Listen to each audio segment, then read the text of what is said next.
A Xunta conclúe o eixo de mobilidade peonil e ciclista que conecta a cidade de Ourense de norte a sur tras o investimento de 5,8 millóns de euros. A Llegue explicou que o último treito no que se actuou comprendeu o tránsito polo paseo da marxe do río Barbaña. Renovouse en 1,1 km o pavimento existente para segregar o carril bici da zona de paso peonil entre os Remedios e a Praza Abastos. E hoxe xa, por fin, podemos dar conta do remate desta senda de mobilidade sostible para o disfrute, claro, dos peóns, da cidadanía, dos visitantes, dos ourensáns.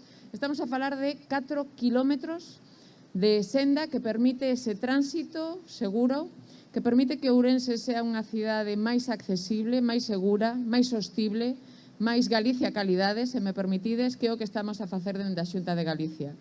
Por suposto, apostamos polo Concello de Ourense, estamos a falar dun investimento total de 5,8 millóns de euros pensado para esos ourensáns, pero tamén para esos visitantes que queran vir a coñecer esta fermosa cidade das Burgas. Puxo o acento nesta nova forma sostible que permite desplazarse por Ourense, por exemplo, empregando a bicicleta para ir dende Intermodal ata Espourense en tan só 15 ou 20 minutos. María Llegue recordou que a Xunta tamén está a avanzar noutra senda para Ourense no barrio de Reza, cuxas obras xa están licitadas por 1,5 millón. Neste caso, trátase de 2,8 km de itinerarios peonís.